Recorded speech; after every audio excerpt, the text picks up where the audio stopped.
ਕਿਤਾਬ ਵਿਪਰਨ ਕੀ ਰੀਤ ਤੋਂ ਸੱਚ ਦਾ ਮਾਰਗ ਭਾਗ ਤੀਜਾ। ਪਹਿਲੇ ਕਾਂਡ ਦਾ ਦੂਜਾ ਭਾਗ। ਸੁਣੀ ਪੁਕਾਰ ਦਾਤਾਰ ਪ੍ਰਭ। ਲੇਖਕ ਗੁਰਬਖਸ਼ ਸਿੰਘ ਕਾਲਾ ਅਫਗਾਨਾ। ਆਵਾਜ਼ ਗੁਰਜੰਟ ਸਿੰਘ ਰੂਪੋਵਾਲੀ। ਵਾਹਿਗੁਰੂ ਜੀ ਕਾ ਖਾਲਸਾ ਵਾਹਿਗੁਰੂ ਜੀ ਕੀ ਫਤਿਹ। ਦੁਖੀਆਂ ਦੇ ਹਾੜਿਆਂ ਅਤੇ ਤਰਲਿਆਂ ਨਾਲ ਜਦ ਬ੍ਰਾਹਮਣ ਦਾ ਕੋਈ ਵੀ ਦੇਵੀ ਦੇਵਤਾ ਜਾਂ ਭਗਵਾਨ ਨਾ ਪਸੀਜਿਆ ਤਾਂ ਆਖਰ ਉਸ ਪਰਮਾਤਮਾ ਨੇ ਦੁਖੀ ਲੋਕਾਂ ਦੀ ਪੁਕਾਰ ਸੁਣ ਲਈ, ਜਿਹੜਾ ਆਦ ਅਜੂਨ ਅਬਿਨਾਸ਼ੀ ਹੈ, ਜਿਹੜਾ ਪ੍ਰਭੂ ਆਪ ਪਿਤਾ ਆਪ ਮਾਇਆ ਪੰਨਾ 783 ਹੈ, ਜੋ ਕਦੇ ਕਿਸੇ ਸਮੇਂ ਕਿਸੇ ਵੀ ਸਥਿਤੀ ਕਾਰਨ ਗਰਭ ਵਿੱਚ ਨਹੀਂ ਆਇਆ। ਨਾਨਕ ਭੰਡੇ ਬਹਾਰਾ ਏਕੋ ਸੱਚਾ ਸੋਏ ਪੰਨਾ 473। ਕਿਸੇ ਨਾਲ ਕੋਈ ਇਕਰਾਰ ਕਰਨ ਦੀ ਲੋੜ ਪਰਮਾਤਮਾ ਨੂੰ ਭਲਾ ਕਿਉਂ ਪਵੇ। ਮਨੁੱਖ ਦੀ ਵਿਗੜ ਚੁੱਕੀ ਸ਼ਕਲ ਸੂਰਤ ਨੂੰ ਨਿਖਾਰ ਕੇ ਅਤੇ ਸਵਾਰ ਕੇ ਵਿਕਾਰਾਂ ਤੋਂ ਰਹਿਤ ਇੱਕ ਨਿਆਰੇ ਆਚਰਨ ਵਾਲਾ ਖਾਲਸ ਮਨੁੱਖ ਬਣਾ ਦੇਣ ਲਈ ਪਰਮ ਖਾਲਸਾ ਜੀ ਦਾ ਆਗਮਨ ਹੋਇਆ। ਸੁਣੀ ਪੁਕਾਰ ਦਾਤਾਰ ਪ੍ਰਭ, ਗੁਰੂ ਨਾਨਕ ਜਗ ਮਾਹੇ ਪਠਾਇਆ। ਭਾਈ ਗੁਰਦਾਸ ਜੀ। ਇਨਸਾਨੀਅਤ ਦੇ ਦਰਦ ਨੂੰ ਸਮਝ ਕੇ ਇਸ ਨੂੰ ਲੱਗ ਚੁੱਕੇ ਅਸਾਧ ਰੋਗ ਦਾ ਠੀਕ ਇਲਾਜ ਕਰ ਸਕਣ ਵਾਲੇ ਇੱਕ ਅਨੋਖੇ ਵੈਦ ਅਤੇ ਸੱਚ ਦੇ ਢੰਡੋਰਚੀ ਸ੍ਰੀ ਗੁਰੂ ਨਾਨਕ ਦੇਵ ਜੀ ਸੰਸਾਰ ਵਿੱਚ ਆਏ ਸਨ 1469। ਇਹ ਅਜਿਹਾ ਅਵਤਾਰ ਨਹੀਂ ਸੀ ਜਿਸ ਨੇ ਸ੍ਰੀ ਕ੍ਰਿਸ਼ਨ ਜੀ ਵਾਂਗ ਆਪਣੇ ਆਪ ਨੂੰ ਸ੍ਰਿਸ਼ਟੀ ਦਾ ਰਚਨਹਾਰ ਅਤੇ ਖਹਿ ਕਰਨ ਵਾਲਾ ਰੱਬ ਕਿਹਾ ਹੋਵੇ ਜਾਂ ਲੋਕਾਂ ਨੂੰ ਕੋਈ ਲਾਰਾ ਲਾਇਆ ਹੋਵੇ। ਉਹ ਰੱਬ ਤਾਂ ਨਹੀਂ ਸੀ, ਪਰ ਉਸ ਵਿੱਚ ਸਾਰੇ ਦੇ ਸਾਰੇ ਗੁਣ ਰੱਬ ਵਾਲੇ ਹੀ ਸਨ। ਉਹ ਸੰਪੂਰਨ ਗੁਰੂ ਹੀ ਸਨ। ਉਹ ਹਿੰਦ ਦੇ ਕਿਸੇ ਖਾਸ ਹਿੱਸੇ ਦੇ ਖਾਸ ਵਾਸੀਆਂ ਵਾਸਤੇ ਨਹੀਂ, ਸਗੋਂ ਸੰਸਾਰ ਭਰ ਦੇ ਮਨੁੱਖਾਂ ਦੇ ਤਪਦੇ ਹਿਰਦਿਆਂ ਨੂੰ ਠੰਡ ਪਾਉਣ ਆਇਆ ਸੀ। ਤਦੇ ਤਾਂ ਭਾਈ ਗੁਰਦਾਸ ਜੀ ਨੇ ਇਹ ਉਚਾਰਿਆ ਸੀ, ਬਾਬਾ ਦੇਖੈ ਧਿਆਨ ਧਰ ਜਲਤੀ ਸਭ ਪ੍ਰਿਥਵੀ ਦਸਾਈ। ਗੀਤਾ ਦੇ ਸ਼ਲੋਕ ਵਾਲੀ ਜੂਪੀ ਪ੍ਰਿਥਵੀ ਨਹੀਂ, ਸਗੋਂ ਭਾਈ ਸਾਹਿਬ ਨੇ ਸਾਰੀ ਸ੍ਰਿਸ਼ਟੀ ਦੀ ਗੱਲ ਕੀਤੀ ਹੈ। ਇਸ ਅਨੋਖੇ ਵੈਦ ਨੇ ਮਨੁੱਖ ਦੇ ਰੋਗਾਂ ਦੀ ਜਾਂਚ ਪੜਤਾਲ ਕਰਨੀ ਆਰੰਭ ਦਿੱਤੀ। ਭਾਰਤੀ ਜੀਵਨ ਨੂੰ ਬਹੁਤੇ ਇਸ਼ਟਾਂ ਦੀ ਪੂਜਾ ਕਰਨ ਦੀ ਅਥਵਾ ਮਾਇਆ ਮੋਹ ਦੇ ਨਸ਼ੇ ਦੀ ਘੂਕੀ ਚੜੀ ਹੋਈ ਸੀ। ਮਾਇਆ ਮੋਹ ਇਹ ਜਗ ਸੁੱਤਾ, ਨਾਮ ਵਿਸਾਰ ਅੰਤ ਵਿਗੁਤਾ ਪੰਨਾ 112। ਮੋਨ ਵਿਗੁਤਾ ਕਿਉ ਜਾਗੈ ਗੁਰ ਬਿਨ ਸੂਤਾ ਪੰਨਾ 467। ਅਗਿਆਨਤਾ ਕਾਰਨ ਸੁੱਤੀ ਆਤਮਾ ਦੀ ਇਸ ਗੂੜੀ ਨੀਂਦ ਨੂੰ ਤੋੜ ਕੇ ਜਾਗ੍ਰਿਤ ਅਵਸਥਾ ਵਿੱਚ ਲਿਆਉਣ ਵਾਲੇ ਕਠਿਨ ਕੰਮ ਦੇ ਨਾਲ ਸਮਾਜਿਕ, ਰਾਜਨੀਤਿਕ ਅਤੇ ਸੱਭਿਆਚਾਰਕ ਜਾਗ੍ਰਿਤੀ ਦੀ ਬੜੀ ਲੋੜ ਸੀ। ਮਾਇਆ ਦੇ ਅੱਡੋ ਅੱਡਰੇ ਰੰਗਾਂ ਦੀ ਨੀਂਦ ਤੋਂ ਜਨਤਾ ਨੂੰ ਜਗਾ ਕੇ ਪੈਰਾਂ ਤੇ ਖੜਾ ਕਰਨ ਆਇਆ ਸੀ ਸਤਿਗੁਰੂ ਬਾਬਾ ਨਾਨਕ। ਉਰਦੂ ਫਾਰਸੀ ਦੇ ਮਸ਼ਹੂਰ ਸ਼ਾਇਰ ਅਤੇ ਉੱਚ ਕੋਟੀ ਦੇ ਫਿਲਾਸਫਰ ਮੁਹੰਮਦ ਇਕਬਾਲ ਨੇ ਬੜਾ ਢੁਕਵਾਂ ਕਿਹਾ ਸੀ ਕਿ ਫਿਰ ਉਠੀ ਆਖਰ ਸਦਾ ਤੌਹੀਦ ਕੀ ਪੰਜਾਬ ਸੇ, ਹਿੰਦ ਕੋ ਇੱਕ ਮਰਦੇ ਕਾਮਲ ਨੇ ਜਗਾਇਆ ख्वाब ਸੇ। ਜਨਤਾ ਵਿੱਚ ਆ ਚੁੱਕੀ ਗਿਰਾਵਟ ਵੱਲ ਝਾਤੀ ਮਾਰੀ।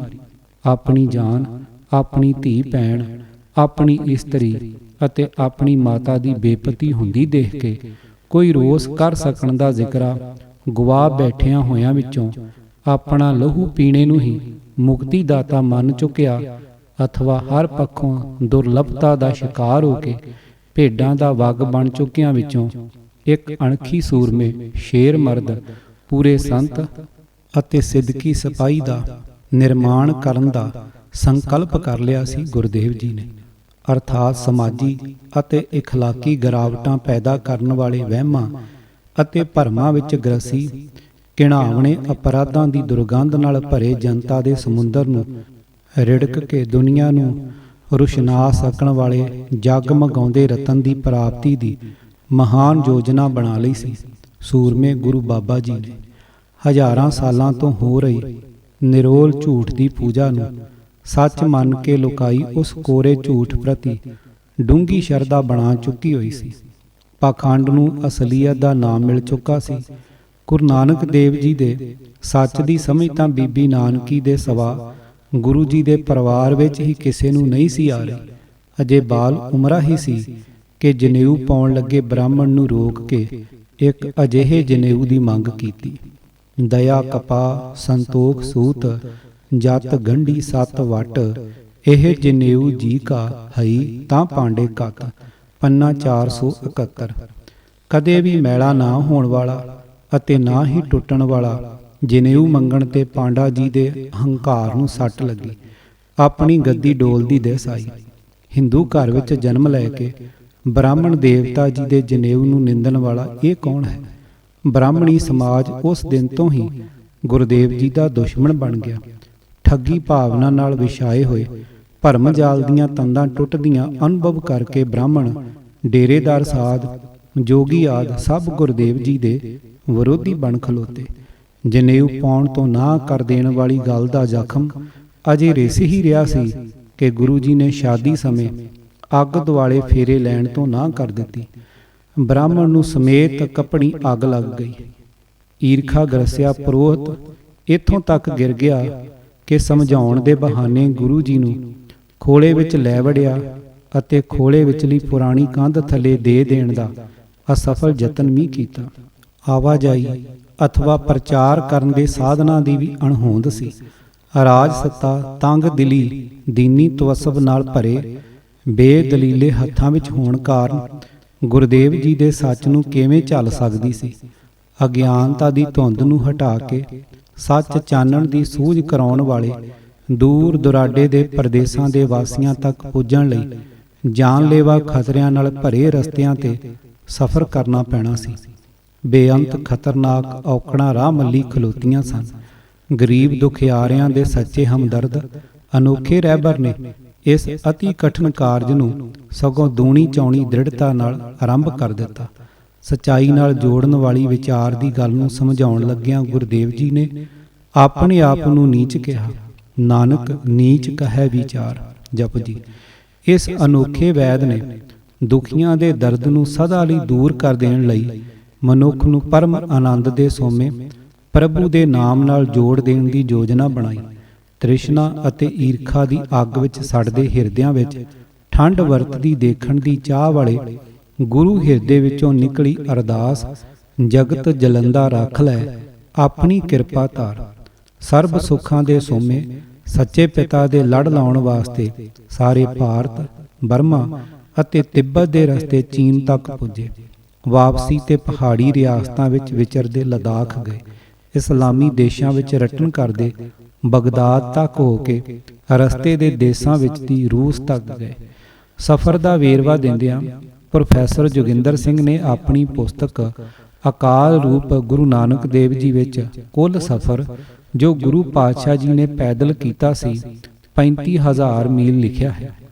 ਜਾਤ ਪਾਤ ਦੇ ਭਿੰਨ ਭੇਦ ਨੂੰ ਛੱਡ ਕੇ ਦੂਰ ਦੁਰਾਡੇ ਪ੍ਰਦੇਸਾਂ ਵਿਚਲੇ ਭਗਤ ਜਨਾਂ ਦੇ ਘਰਾਂ ਵਿੱਚ ਪੁੱਜ ਕੇ ਮਨੁੱਖ ਨੂੰ ਆਤਮਿਕ ਉੱਚਤਾ ਤੇ ਪੁੱਜ ਸਕਣ ਵਾਲੀ ਉਹਨਾਂ ਦੀ ਰਚਨਾ ਇਕੱਤਰ ਕਰਕੇ ਮਨੁੱਖ ਦੀ ਕਲਿਆਣ ਵਾਸਤੇ ਸਾਂਭੀ। ਗੁਰਬਾਣੀ ਦਾ ਰਸ ਮਾਨਣ ਅਤੇ ਗੁਰੂ ਉਪਦੇਸ਼ ਨੂੰ ਇਕਾਗਰਤਾ ਨਾਲ ਸੁਣਨ ਲਈ ਤਿਆਰ ਕਰ ਦੇਣ ਵਾਲੇ ਰਾਗ ਦੇ ਜਾਦੂ ਦੀ ਵਰਤੋਂ ਪ੍ਰਚਲਿਤ ਕੀਤੀ। ਸੁੱਚਾ ਆਚਰਣ ਅਤੇ ਚੜ੍ਹਦੀ ਕਲਾ ਦਾ ਜੀਵਨ ਪ੍ਰਦਾਨ ਕਰਨ ਵਾਲੇ ਗੁਰੂ ਸ਼ਬਦ ਦਾ ਵਿਚਾਰ ਕਰਦੇ ਰਹਿਣ ਦੀ ਪ੍ਰਪਾਟੀ ਪਾਉਣ ਲਈ ਸਤ ਸੰਗਤ ਵਿੱਚ ਦੋਵੇਂ ਵੇਲੇ ਜੁੜ ਬੈਠਣ ਦਾ ਨੇਮ ਬਣਾਇਆ। ਛੂਤ ਛਾਤ ਦੀ ਲਾਂਤ ਨੂੰ ਜੜੋਂ ਉਖਾੜਨ ਲਈ ਆਪਣੇ ਸਫ਼ਰਾਂ ਦਾ ਸਾਥੀ ਅਤੇ ਵਜੰਤਰੀ ਉਹ ਚੁਣਿਆ ਜਿਸ ਨੂੰ ਡੂਮ ਆਖ ਕੇ ਪਿੱਟੜ ਕੀਤਾ ਹੋਇਆ ਸੀ। ਭਰਮਾਂ ਗ੍ਰਸੇ ਸਮਾਜ ਦੇ ਮੂੰਹ ਤੇ ਇਹ ਚਪੇੜ ਹੋਰ ਕਰੜੀ ਹੋ ਕੇ ਉਦੋਂ ਵੱਜੀ ਜਦ ਗੁਰਦੇਵ ਜੀ ਨੇ ਮਰਦਾਨੇ ਨੂੰ ਭਾਈ ਕਰਕੇ ਬੁਲਾ ਲਿਆ ਅਤੇ ਉਸ ਦੇ ਘਰੋਂ ਪ੍ਰਸ਼ਾਦ ਜਾ ਛਕਿਆ।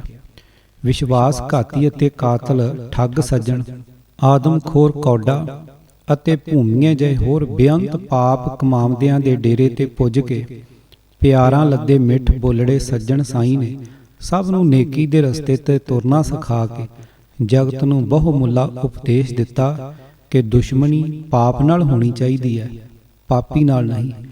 ਇਨਸਾਨੀਅਤ ਦੇ ਵੈਰੀ ਭੇਖੀ ਠੱਗ ਸੱਜਣ ਨੂੰ ਭਾਈ ਸੱਜਣ ਬਣਾ ਕੇ ਪਾਪਾਂ ਦਾ ਅੱਡਾ ਬਣੇ ਉਸ ਦੇ ਘਰ ਨੂੰ ਗੁਰਮਤਿ ਦੀ ਪਹਿਲੀ ਪਾਠਸ਼ਾਲਾ ਬਣਾ ਕੇ ਉਸ ਦਾ ਨਾਮ ਧਰਮਸ਼ਾਲਾ ਰੱਖ ਕੇ ਭਾਈ ਸੱਜਣ ਨੂੰ ਗੁਰਮਤਿ ਪ੍ਰਚਾਰ ਦੀ ਸੇਵਾ ਬਖਸ਼ੀ। ਮਨੁੱਖ ਨੂੰ ਭਰਮਾਂ ਵਿੱਚੋਂ ਕੱਢਣ ਵਾਸਤੇ ਗੁਰੂ ਬਾਬਾ ਜੀ ਨੂੰ ਕਈ ਵਾਰੀ ਨਾਟਕ ਵੀ ਕਰਨਾ ਪਿਆ। ਹਰਿਦੁਆਰ ਵਿਖੇ ਚੜ੍ਹਦੇ ਵੱਲ ਮੂੰਹ ਕਰਕੇ ਪਿੱਤਰਾਂ ਅਥਾ ਸੂਰਜ ਨੂੰ ਪਾਣੀ ਪਹੁੰਚਾ ਰਹੇ ਅੰਧ ਵਿਸ਼ਵਾਸੀ ਸ਼ਰਧਾਲੂ ਨੂੰ ਵੇਖ ਕੇ ਗੁਰੂ ਜੀ ਨੇ ਸੂਰਜ ਵੱਲ ਪਿੱਠ ਕਰ ਲਈ ਅਤੇ ਗੰਗਾ ਦਾ ਪਾਣੀ ਲਹਿੰਦੇ ਵੱਲ ਨੂੰ ਸੁੱਟਣਾ ਸ਼ੁਰੂ ਕਰ ਦਿੱਤਾ। ਉਲਟਾ ਕੰਮ ਹੁੰਦਾ ਵੇਖ ਕੇ ਮੱਤ ਦੇਣ ਵਾਲੇ ਪਾਂਡਿਆਂ ਦੀ ਅਥਵਾ ਤਮਾਸ਼ਬੀਨਾਂ ਦੀ ਭੀੜ ਆ ਜੁੜੀ। ਰੌਲਾ ਪਾਉਣ ਲੱਗੇ, ਇਹ ਕੀ ਕਰਦਾ ਹੈ? ਪੁੱਠੇ ਪਾਸੇ ਪਾਣੀ ਕਿਉਂ ਸੁੱਟਦਾ ਹੈ? ਦਾਤਾਰ ਜੀ ਮੁਸਕਰਾ ਕੇ ਬੋਲੇ, ਭਾਈ ਤੁਸੀਂ ਕਿਸ ਨੂੰ ਪਾਣੀ ਦੇ ਰਹੇ ਹੋ? ਅਸੀਂ ਤਾਂ ਪਿੱਤਰ ਲੋਕ ਵਿੱਚ ਬੈਠੇ ਆਪਣੇ ਪਿੱਤਰਾਂ ਨੂੰ ਅਥਵਾ ਸੂਰਜ ਦੇਵਤੇ ਨੂੰ ਜਲ ਅਰਪਣ ਕਰ ਰਹੇ ਹਾਂ। ਇਹ ਪਿੱਤਰ ਲੋਕ ਕਿੱਡੀ ਕੁ ਦੂਰ ਹੈ? ਭੋਲਿਓ, ਉਹ ਤਾਂ ਲੱਖਾਂ ਯੋਜਨ ਦੂਰ ਹੈ ਅਤੇ ਸੂਰਜ ਉਹ ਵੀ ਕਰੋੜਾਂ ਮੀਲ ਦੀ ਉਚਾਈ ਤੇ ਹੈ। ਸਤਿਗੁਰਾਂ ਫਿਰ ਲਹਿੰਦੇ ਵੱਲ ਪਾਣੀ ਸੁੱਟਣਾ ਆਰੰਭ ਕਰ ਦਿੱਤਾ। ਆਪਣੀ ਸਿਆਣਪ ਦੇ ਹੰਕਾਰੀ ਪਾਂਡਿਆਂ ਨੇ ਉਲਟੇ ਬੰਨੇ ਅਜਾਈਂ ਪਾਣੀ ਸੁੱਟਿਆ ਜਾਂਦਾ ਵੇਖ ਕੇ ਫਿਰ ਕਿਹਾ, ਭਲੇ ਲੋਕ, ਤੂੰ ਇੱਧਰ ਕਿਸ ਵੱਲ ਪਾਣੀ ਸੁੱਟ ਰਿਹਾ ਹੈ? ਇੱਥੋਂ ਲਗਭਗ 200 ਕੋਹ ਪੰਜਾਬ ਵਿੱਚ ਮੇਰੀ ਖੇਤੀ ਸੋਕ ਰਹੀ ਹੈ, ਮੈਂ ਉਸ ਨੂੰ ਪਾਣੀ ਦੇ ਰਿਹਾ ਹਾਂ। ਬੜਾ ਕਮਲਾ ਹੈ, ਏਡੀ ਦੂਰ ਤੇਰੀਆਂ ਖੇਤੀਆਂ ਨੂੰ ਪਾਣੀ ਕਿਵੇਂ ਪੁੱਜ ਸਕਦਾ ਹੈ? ਭਾਈ, ਜੇ ਤੁਹਾਡਾ ਪਾਣੀ ਕਰੋੜਾਂ ਮੀਲ ਉੱਪਰ ਨੂੰ ਸੂਰਜ ਕੋਲ ਲੱਖਾਂ ਮੀਲ ਉੱਚੇ ਪਿੱਤਰ ਲੋਕ ਵਿੱਚ ਪੁੱਜ ਸਕਦਾ ਹੈ ਤਾਂ ਮੇਰਾ ਪਾਣੀ ਕੁਝ ਸੈਂਕੜੇ ਮੀਲਾਂ ਤੇ ਇਸੇ ਧਰਤੀ ਉੱਤੇ ਮੇਰੀ ਸੋਕ ਰਹੀ ਫਸਲ ਤੱਕ ਕਿਵੇਂ ਨਹੀਂ ਪੁੱਜ ਸਕਦਾ? ਸ਼ਰਮਸ਼ਾਰ ਹੋ ਗਏ ਸੂਰਜ ਵੱਲ ਨੂੰ ਪਾਣੀ ਸੁੱਟਣ ਵਾਲੇ। ਅਰਬ ਦੇਸ਼ ਵਿੱਚ ਮੁਸਲਮਾਨਾਂ ਦੇ ਸਰਬ ਉੱਚ ਧਰਮ ਅਸਥਾਨ ਮੱਕਾ ਸ਼ਰੀਫ ਪੁੱਜੇ। ਵੇਖਿਆ ਕਿ ਲੋਕਾਂ ਨੇ ਮਸਜਿਦ ਕਾਬੇ ਨੂੰ ਰੱਬ ਦਾ ਘਰ ਥਾਪ ਰੱਖਿਆ ਸੀ। ਗੁਰਦੇਵ ਜੀ ਮਹਿਰਾਬੇ ਵੱਲ ਨੂੰ ਪੈਰ ਕਰਕੇ ਲੇਟ ਗਏ। ਰੱਬ ਦੇ ਘਰ ਵੱਲ ਕੀਤੇ ਪੈਰ ਵੇਖ ਕੇ ਅੰਧ ਵਿਸ਼ਵਾਸੀ ਜਨੂਨੀ ਮਨੁੱਖ ਗੁੱਸੇ ਨਾਲ ਸੜਦਾ ਗੁਰੂ ਬਾਬਾ ਜੀ ਨੂੰ ਮਾਰਨ ਆਇਆ। ਵਧੀਕੀ ਕਰਕੇ ਕੁਬਚਨ ਵੀ ਬੋਲੇ, ਭਲਾ ਰੱਬ ਵੀ ਕਦੇ ਕੌੜਾ ਬੋਲ ਸਕਦਾ ਹੈ? ਮਿੱਠੇ ਪ੍ਰੀਤਮ ਜੀ ਨੇ ਪਿਆਰੀ ਜਹੀ ਮੁਸਕਾਨ ਨਾਲ ਫਰਮਾਇਆ, ਭਾਈ, ਜਿੱਧਰ ਅੱਲਾ ਦੀ ਪਹੁੰਚ ਨਹੀਂ ਹੈ ਮੇਰੇ ਪੈਰ ਉਧਰ ਨੂੰ ਕਰ ਦਿਓ। ਕਿਸੇ ਜੀਵਨ ਨਾਮੀ ਮਨ ਚੱਲੇ ਮੁਸਲਮਾਨ ਨੇ ਲੱਤੋਂ ਫੜ ਕੇ ਘਸੀਟਣ ਦੀ ਘੋਰ ਗੁਸਤਾਖੀ ਵੀ ਕੀਤੀ। ਟੰਗੋਂ ਪਕੜ ਘਸੀਟਿਆ, ਫਿਰਿਆ ਮੱਕਾ ਕਲਾ ਦਿਖਾਰੀ। ਭਾਈ ਗੁਰਦਾਸ ਜੀ, ਵਾਰ ਨੰਬਰ 1, ਪੌੜੀ 32। ਜਿੱਧਰ ਬਾਬੇ ਦੇ ਪੈਰ ਹੋਣ ਮੱਕਾ ਉਧਰ ਹੀ ਖੜਾ ਦਿਸੇ। ਕੱਟੜਵਾਦੀ ਹੰਕਾਰੀ ਹਾਜੀ ਨੂੰ ਹਰ ਪਾਸੇ ਹਰ ਥਾਂ ਅੱਲਾ ਹੀ ਅੱਲਾ ਦਿਸ ਆਇਆ। ਹਿਰਦੇ ਵਿੱਚ ਠੰਡ ਵਰਤ ਗਈ ਤੇ ਉਹ ਸਤਿਗੁਰਾਂ ਦੇ ਚਰਨੀ ਢਹਿ ਪਿਆ। ਮਨੁੱਖ ਵਾਸਤੇ ਬੜਾ ਨਰੂਆ ਉਪਦੇਸ਼ ਹੈ ਕਿ ਕਿਤੇ ਰੱਬ ਨੂੰ ਬੇਘਰਾ ਅਥਵਾ ਆਪਣਾ ਘਰ ਵੀ ਨਾ ਬਣਾ ਸਕਣ ਜੋਗਾ ਸਿੱਧ ਕਰਨ ਲਈ ਆਪ ਉਸ ਲਈ ਘਰ ਬਣਾਉਣ ਵਾਲੇ ਨਾ ਬਣ ਬੈਠੇ। ਕਿਸੇ ਕੋਠੇ ਨੂੰ ਈਸ਼ਵਰ ਦਾ ਘਰ ਥਾਪ ਕੇ ਉਸ ਨੂੰ ਮੁਰਾਦਾਂ ਅਥਵਾ ਸੁਖਣਾ ਪੂਰੀਆਂ ਕਰਨ ਦੀ ਸ਼ਕਤੀ ਵਾਲਾ ਹੋਣ ਦਾ ਭਰਮ ਪਾ ਕੇ ਦਾਨ ਦੇ ਬਹਾਨੇ ਲੁੱਟ ਦਾ ਅੱਡਾ ਨਾ ਬਣਾ ਲਿਆ। ਗੁਰਦੇਵ ਜੀ ਦੀ ਸਦਰ ਸੀ ਕਿ ਮਨੁੱਖ ਧਰਮ ਅਸਥਾਨ ਜ਼ਰੂਰ ਬਣਾਏ, ਪਰ ਅਜਿਹੇ ਅਸਥਾਨ ਧਰਮ ਦੇ ਵਿਦਿਆਲੇ ਹੋਣੇ ਚਾਹੀਦੇ ਹਨ। ਗੁਰੂ ਬਾਬਾ ਜੀ ਦੇ ਹਿਰਦੇ ਵਿੱਚ ਇਹਨਾਂ ਧਰਮਸ਼ਾਲਾ ਦੁਆਰਾ ਮਨੁੱਖ ਨੂੰ ਸੋਚ ਆਚਾਰ ਵਾਲਾ ਬਣਾਉਣ ਦੀ ਸਿਖਲਾਈ ਦਿੱਤੀ ਜਾਂਦੀ ਵੇਖਣ ਦੀ ਸੱਦਰ ਸੀ, ਅਥਵਾ ਇਹਨਾਂ ਘਰਾਂ ਤੋਂ ਬ੍ਰਹਮ ਦਾ ਗਿਆਨ ਦਿੱਤਾ ਜਾਣਾ ਸੀ। ਇਸੇ ਲਈ ਗੁਰਦੇਵ ਜੀ ਨੇ ਇਸ ਦਾ ਨਾਮ ਧਰਮਸ਼ਾਲਾ ਰੱਖਿਆ ਸੀ। ਭਾਈ ਸੱਜਣ ਦੀ ਹਵੇਲੀ ਦਾ ਨਾਮ ਗੁਰੂ ਘਰ ਜਾਂ ਰੱਬ ਦਾ ਘਰ ਨਹੀਂ ਸੀ ਮਿਥਿਆ। ਊਚ ਨੀਚ ਜਾਤ ਪਾਤ ਦੇ ਭੇਦ ਮਿਟਾ ਕੇ ਪਿਆਰਾਂ ਲੱਦੀ ਸਾਂਝੀ ਵਾਲਤਾ ਦੀ ਸੂਝ ਪੈਦਾ ਕਰਨ ਵਾਸਤੇ ਸਾਂਝੇ ਖੂਹ ਲਵਾਏ ਅਤੇ ਇੱਕੋ ਥਾਂ ਤੇ ਰਲ ਮਿਲ ਕੇ ਨਹਾਉਣ ਧੋਣ ਲਈ ਸਰੋਵਰ ਲਵਾਏ।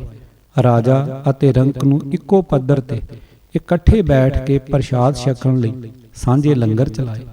ਹੰਕਾਰ ਨੂੰ ਨੱਥ ਪਾਉਣ ਲਈ ਨਿਮਰਤਾ ਭਰਪੂਰ ਸ਼ਰਧਾ ਨਾਲ ਲੰਗਰ ਦੇ ਜੂਠੇ ਭਾਂਡੇ ਸਾਫ਼ ਕਰਨ, ਗੁਰੂ ਸੰਗਤ ਦੇ ਜੋੜੇ ਝਾੜਨ, ਪੱਖਾ ਚੱਲਣ, ਪਿਛਲੇ ਪਹਿਰ ਉੱਠ ਕੇ ਸੰਗਤਾਂ ਦੇ ਇਸ਼ਨਾਨ ਵਾਸਤੇ ਪਾਣੀ ਭਰਨ ਦੀ ਨਿਸ਼ਕਾਮ ਸੇਵਾ ਕਰਨ ਦਾ ਰਿਵਾਜ ਚਲਾਇਆ। ਪੈਰ ਦੀ ਜੁੱਤੀ ਸਮਝੀ ਜਾ ਰਹੀ ਇਸਤਰੀ ਨੂੰ ਮਰਦ ਦੇ ਬਰਾਬਰ ਦਾ ਸਨਮਾਨ ਬਖਸ਼ਿਆ। ਲਹੂ ਪਸੀਨੇ ਦੀ ਨੇਕ ਕਮਾਈ ਕਰਕੇ ਖਾਣ ਦੀ ਜਾਚ ਸਿਖਾਉਣ ਵਾਸਤੇ ਆਪ ਮੋਦੀ ਖਾਨੇ ਦੀ ਅਥਵਾ ਖੇਤੀ ਦੀ ਕਿਰਤ ਕੀਤੀ। ਵੰਡ ਛਕਣ ਨੂੰ ਧਰਮ ਦਾ ਜ਼ਰੂਰੀ ਅੰਗ ਬਣਾ ਕੇ ਪ੍ਰਭੂ ਨੂੰ ਹਰ ਸਵਾਸ ਨਾਲ ਯਾਦ ਰੱਖਣ ਵਾਲੇ ਤੋਂ ਗੁਰਦੇਵ ਜੀ ਸਦਕੇ ਅਤੇ ਕੁਰਬਾਨ ਹੁੰਦੇ ਦਿਸਦੇ ਸਨ। ਧਾਰਮਿਕ ਆਗੂਆਂ ਨੇ ਕੁਟਲਤਾ ਨਾਲ ਵਿਦਿਆਹੀਣ ਜਨਤਾ ਦੇ ਮਨਾਂ ਅੰਦਰ ਕਈ ਤਰ੍ਹਾਂ ਦੇ ਦੁਖਦਾਈ ਭਰਮ ਪਾਏ ਹੋਏ ਸਨ। ਮਨੁੱਖ ਨੂੰ ਉੱਚੀ ਅਵਸਥਾ ਵਿੱਚ ਲੈ ਜਾਣ ਵਾਲੇ ਸਿਧਾਂਤ ਨੂੰ ਅਥਵਾ ਮਰਯਾਦਾ ਨੂੰ ਦ੍ਰਿੜ ਕਰਵਾਉਣ ਲਈ ਲੰਮੇ ਸਮੇਂ ਦੀ ਲੋੜ ਸੀ। ਹਜ਼ਾਰਾਂ ਸਾਲਾਂ ਤੋਂ ਉਲਝਦੀ ਆ ਰਹੀ ਤਾਣੀ ਨੂੰ ਇੱਕੋ ਜਾਮੇ ਵਿੱਚ ਸੁਲਝਾ ਕੇ ਮਿੱਥੇ ਹੋਏ ਟੀਚੇ ਦੀ ਪ੍ਰਾਪਤੀ ਅਸੰਭਵ ਦਿਸੀ ਤਾਂ ਨਾਨਕ ਨਿਰੰਕਾਰੀ ਜੀ ਨੇ ਹੋਰ ਜਾਮੇ ਧਾਰਨੇ ਜ਼ਰੂਰੀ ਜਾਤੇ। ਕਿਸੇ ਮਨੁੱਖਾ ਸਰੀਰ ਨੂੰ ਹੀ ਗੁਰੂ ਮੰਨ ਕੇ ਉਸ ਖਾਸ ਸਰੀਰ ਨੂੰ ਕਿਤੇ ਲੋਕ ਪੂਜਣਾ ਆਰੰਭ ਨਾ ਕਰ ਦੇਣ। ਗੁਰੂ ਨਾਨਕ ਜੀ ਨੇ ਅੱਡੋ ਅੱਡ ਸ਼ਕਲਾਂ ਅਤੇ ਅੱਡ ਅੱਡ ਉਮਰਾਂ ਵਾਲੇ 10 ਜਾਮੇ ਧਾਰਨ ਕੀਤੇ। ਦੂਜੇ, ਤੀਜੇ ਅਤੇ ਚੌਥੇ ਸਰੂਪਾਂ ਵਿੱਚ ਵਿਚਰਦਿਆਂ ਪਹਿਲੇ ਸਰੂਪ ਸਮੇਂ ਦੇ ਮਿੱਥੇ ਸਿਧਾਂਤ ਨੂੰ ਹੀ ਸਮਝਾ ਕੇ ਦ੍ਰਿੜ ਕਰਾਉਣ ਵਾਲੀ ਹੋਰ ਗੁਰਬਾਣੀ ਰਚਨ ਦੇ ਨਾਲ ਦੁਖਿਆਰੇ ਲੋੜਵੰਦਾਂ ਦੀ ਪੀੜਾ ਹਰ ਕੇ ਉਹਨਾਂ ਨੂੰ ਸੁਖਿਆਰੇ ਬਣਾ ਦੇਣ ਹਿੱਤ ਕਰੜੀ ਘਾਲਣਾ ਵਾਲੀ ਨਿਸ਼ਕਾਮ ਸੇਵਾ ਦੇ ਪੂਰਨੇ ਪਾਏ ਅਤੇ ਪਹਿਲਾਂ ਦਿੱਤੀ ਸਿੱਖਿਆ ਸੋਚ ਆਚਾਰ ਵਾਲੀ ਰਹਿਣੀ ਨੂੰ ਹੋਰ ਦ੍ਰਿੜ ਕਰਾਇਆ। ਫਿਰ ਖਿਮਾ, ਨਿਮਰਤਾ ਅਤੇ ਸੇਵਾ ਦੇ ਪੁੰਜ ਆਪਣੇ ਪੰਜਵੇਂ ਜਾਮੇ ਸਮੇਂ ਸ੍ਰੀ ਗੁਰੂ ਗ੍ਰੰਥ ਸਾਹਿਬ ਜੀ ਦੇ ਸਰੂਪ ਵਿੱਚ ਸਾਰੀ ਗੁਰਬਾਣੀ ਸੁਰੱਖਿਅਤ ਕੀਤੀ ਅਤੇ ਚੌਥੇ ਸਰੂਪ ਸਮੇਂ ਆਰੰਭ ਕੀਤੇ ਸ੍ਰੀ ਦਰਬਾਰ ਸਾਹਿਬ ਅੰਮ੍ਰਿਤਸਰ ਦੀ ਸੰਪੂਰਨਤਾ ਕਰਕੇ ਇੱਕ ਅਕਾਲ ਪੁਰਖ ਨਾਲ ਇੱਕ ਕੇਂਦਰ, ਇੱਕ ਜਥੇਦਾਰ, ਇੱਕ ਗੁਰੂ ਅਤੇ ਇੱਕ ਚੇਲੇ ਅਰਥਾਤ ਇਤਫਾਕ ਨਾਲ ਜੁੜੇ ਰਹਿਣ ਦਾ ਉਪਦੇਸ਼ ਦੇ ਕੇ ਸ੍ਰੀ ਗੁਰੂ ਗ੍ਰੰਥ ਸਾਹਿਬ ਜੀ ਦੇ ਪਹਿਲੇ ਅੱਖਰ ਇੱਕ ਦੀ ਬਹੁਪੱਖੀ ਮਹੱਤਤਾ ਦਾ ਉਪਦੇਸ਼ ਦਿੱਤਾ। ਸਪਸ਼ਟ ਸੰਕੇਤ ਸੀ ਕਿ ਜੇ ਸਿੱਖ ਇਸ ਏਕੇ ਦੇ ਕਿਸੇ ਉੱਪਰ ਲਿਖਿਆਂ ਪੰਜਾਂ ਵਿੱਚੋਂ ਇੱਕ ਪੱਖ ਨਾਲੋਂ ਵੀ ਟੁੱਟ ਗਿਆ ਤਾਂ ਸੁਖੀ ਨਹੀਂ ਰਹਿ ਸਕੇਗਾ। ਮਨੁੱਖਤਾ ਦੇ ਉੱਚੇ ਗੁਣਾਂ ਦੀ ਰਾਖੀ ਖਾਤਰ ਦੁਨੀਆ ਦੇ ਕਿਸੇ ਵੀ ਭੈ ਤੋਂ ਲਾਪਰਵਾਹ ਰਹਿੰਦਿਆਂ ਸਚਾਈ ਤੇ ਡਟੇ ਰਹਿ ਕੇ ਕਰੜੇ ਤੋਂ ਕਰੜੇ ਤਸੀਹੇ ਸਹਾਰਦਿਆਂ ਸ਼ਹੀਦੀ ਪਾ ਸਕਣ ਵਾਲੀ ਨਿਰਭੈਤਾ ਭਰੀ ਪੰਚਮ ਗੁਰੂ ਨਾਨਕ ਨੇ ਸ੍ਰੀ ਅੰਮ੍ਰਿਤਸਰ ਅਤੇ ਤਰਨ ਤਾਰਨ ਵਿੱਚ ਠੰਡੇ ਜਲ ਦੇ ਸਰੋਵਰ ਲਾਏ ਤਾਂ ਜੋ ਸਾਰੇ ਪ੍ਰਾਣੀ ਮਾਤਰ ਰਲ ਮਿਲ ਕੇ ਉਹਨਾਂ ਵਿੱਚ ਇਸ਼ਨਾਨ ਕਰਕੇ ਸਰੀਰਾਂ ਦੀ ਬਾਹਰੀ ਤਪਸ਼ ਮਿਟਾਉਣ ਦੇ ਨਾਲ ਛੂਤ ਛਾਤ, ਪਿੱਠ ਤੇ ਫੋਕੀ ਸੁਚਮ ਜਿਹੇ ਰੋਗਾਂ ਤੋਂ ਛੁਟਕਾਰਾ ਵੀ ਪਾ ਸਕੇ। ਗਰੀਬ ਦੇ ਮੂੰਹ ਨੂੰ ਹੀ ਗੁਰੂ ਦੀ ਗੋਲਕ ਸਮਝਣ ਦਾ ਉਪਦੇਸ਼ ਦ੍ਰਿੜ ਕਰਾਇਆ। ਰੱਬ ਦੇ ਨਾਂ ਤੇ ਅਥਵਾ ਗੁਰੂ ਦੇ ਨਾਂ ਤੇ ਦਾਨ ਦੇਣ ਵਾਲਿਆਂ ਦੀ ਖੰਡਨਾ ਕੀਤੀ। ਆਤਮਾ ਨੂੰ ਬਲਵਾਨ ਕਰ ਦੇਣ ਵਾਲੀ ਬਹੁਪੱਖੀ ਦੈਵੀ ਸਿੱਖਿਆ ਦੇ ਨਾਲ ਸਰੀਰ ਨੂੰ ਰਿਸ਼ਟ ਪੁਸ਼ਟ ਰੱਖਣ ਦੀ ਜਾਚ ਦੱਸਣ ਲਈ ਛੇਵੇਂ ਸਰੂਪ ਸਮੇਂ ਗੁਰਦੇਵ ਜੀ ਘੋਲਾਂ ਦਿਆਂ ਅਖਾੜਿਆਂ ਵਿੱਚ ਆਪ ਉਤਰੇ। ਜੇ ਕਦੇ ਲੜਾਈ ਅਥਵਾ ਜੰਗ ਬਦੋ ਬਦੀ ਗਲ ਆ ਪਵੇ ਤਾਂ ਸੂਰਮਤਾਈ ਨਾਲ ਜੂਝ ਕੇ ਵੈਰੀ ਨੂੰ ਭਾਂਜ ਪਾ ਸਕਣ ਦਾ ਵੱਲ ਦੱਸਣ ਖਾਤਰ ਆਪ ਮੋਰਲੀਆਂ ਕਤਾਰਾਂ ਵਿੱਚ ਹੋ ਜੂਝੇ ਅਤੇ ਸ਼ਾਹੀ ਫੌਜਾਂ ਨੂੰ 4 ਵਾਰੀ ਭਾਜੜਾਂ ਪਾਈਆਂ। ਸ਼ਰਨ ਆਏ ਮਨੁੱਖ ਨੂੰ ਘੋੜ ਸਵਾਰੀ ਅਤੇ ਸ਼ਸਤਰ ਵਿਦਿਆ ਦੀ ਸਿਖਲਾਈ ਵੀ ਬੜੀ ਨਿਪੁੰਨਤਾ ਨਾਲ ਦਿੱਤੀ। ਫਿਰ 7ਵੇਂ ਅਤੇ 8ਵੇਂ ਸਰੂਪਾਂ ਸਮੇਂ ਖਿਮਾ, ਧੀਰਜ ਜਿਹੇ ਸ਼ੁਭ ਗੁਣਾਂ ਦਾ ਹੋਰ ਵਾਧਾ ਕੀਤਾ ਅਤੇ ਪਹਿਲਾਂ ਤੋਂ ਮਿਲਦੇ ਆ ਰਹੇ ਸਬਕ ਨੂੰ ਹੋਰ ਦ੍ਰਿੜ ਕਰਾਇਆ। ਪ੍ਰਥਮ ਸਰੂਪ ਤੋਂ ਆਰੰਭ ਹੋਈ ਸੋਚ ਆਚਾਰ ਦੀ ਸਿਖਲਾਈ ਦਾ ਪ੍ਰਚਾਰ ਕਰਦਿਆਂ 9ਵੇਂ ਸਰੂਪ ਵਿੱਚ ਬਾਣੀ ਦੀ ਰਚਨਾ ਕੀਤੀ। ਜ਼ੁਲਮ ਦੀਆਂ ਕਾਲੀਆਂ ਬੋਲੀਆਂ ਰਾਤਾਂ ਸਮੇਂ ਦੇ ਖੂਨੀ ਘੱਲੂ ਘਾਰਿਆਂ ਵਿੱਚ ਉਤਸ਼ਾਹ ਬਣਾਈ ਰੱਖਣ ਵਾਸਤੇ ਅਦੁੱਤੀ ਸਾਕਾ ਵਰਤਾਇਆ। ਦਿੱਲੀ ਦਾ ਚਾਂਦਨੀ ਚੌਂਕ ਦੀਨ ਕੇ ਹੇਤ ਜੂਝਦਿਆਂ ਪੁਰਜਾ ਪੁਰਜਾ ਹੋ ਕੇ ਕੱਟ ਮਰਨ ਦੀ ਪ੍ਰੇਰਨਾ ਦਾ ਪ੍ਰਤੀਕ ਗਗਨ ਮੰਡਲਾਂ ਨੂੰ ਛੋਹਦਾ ਚਾਨਣ ਮੁਨਾਰਾ ਬਣ ਗਿਆ। 10ਵੇਂ ਜਾਮੇ ਵਿੱਚ ਵੀ ਆਪਣੇ ਪਿਆਰੇ ਚੇਲੇ ਨੂੰ ਭਾਂਤ ਭਾਂਤ ਦੀ ਸਿੱਖਿਆ ਦਿੱਤੀ ਅਤੇ ਪਹਿਲੇ ਲਏ ਗਿਆਨ ਨੂੰ ਹੋਰ ਵੀ ਕਈ ਢੰਗਾਂ ਨਾਲ ਚੰਗੀ ਤਰ੍ਹਾਂ ਦ੍ਰਿੜ ਕਰਾਇਆ। ਸ਼ਸਤਰ ਵਿਦਿਆ ਅਥਵਾ ਜੰਗੀ ਕਰਤਬਾਂ ਵਿੱਚ ਹੋਰ ਵੀ ਨਿਖਾਰ ਅਤੇ ਨਿਪੁੰਨਤਾ ਲਿਆਂਦੀ। ਛੋਟੀਆਂ ਛੋਟੀਆਂ ਪ੍ਰੀਖਿਆਵਾਂ ਲੈ ਲੈ ਦੇਵੀ ਕਾਲਜ ਵਿੱਚ ਦਿੱਤੀ ਜਾ ਰਹੀ ਸਿੱਖਿਆ ਹੋਰ ਪਕਿਆਈ ਗਈ। ਤੁਠਾ ਸੱਚਾ ਪਾਤਸ਼ਾਹ ਤਾਪ ਗਿਆ ਸੰਸਾਰਾ। ਪੰਨਾ 786। ਕਿਤਾਬ ਵਿਪਰਨ ਕੀ ਰੀਤ ਤੋਂ ਸੱਚ ਦਾ ਮਾਰਗ, ਭਾਗ 3, ਪਹਿਲੇ ਕਾਂਡ ਦਾ 2 ਭਾਗ। ਲੇਖਕ ਗੁਰਬਖਸ਼ ਸਿੰਘ ਕਾਲਾ ਅਫਗਾਨਾ, ਆਵਾਜ਼ ਗੁਰਜੰਟ ਸਿੰਘ ਰੂਪਵਾਲੀ। ਪੂਰੀ ਕਿਤਾਬ ਸੁਣਨ ਲਈ YouTube channel Gurjant Singh Roopwali subscribe ਕਰੋ। ਵਾਹਿਗੁਰੂ ਜੀ ਕਾ ਖਾਲਸਾ, ਵਾਹਿਗੁਰੂ ਜੀ ਕੀ ਫਤਿਹ।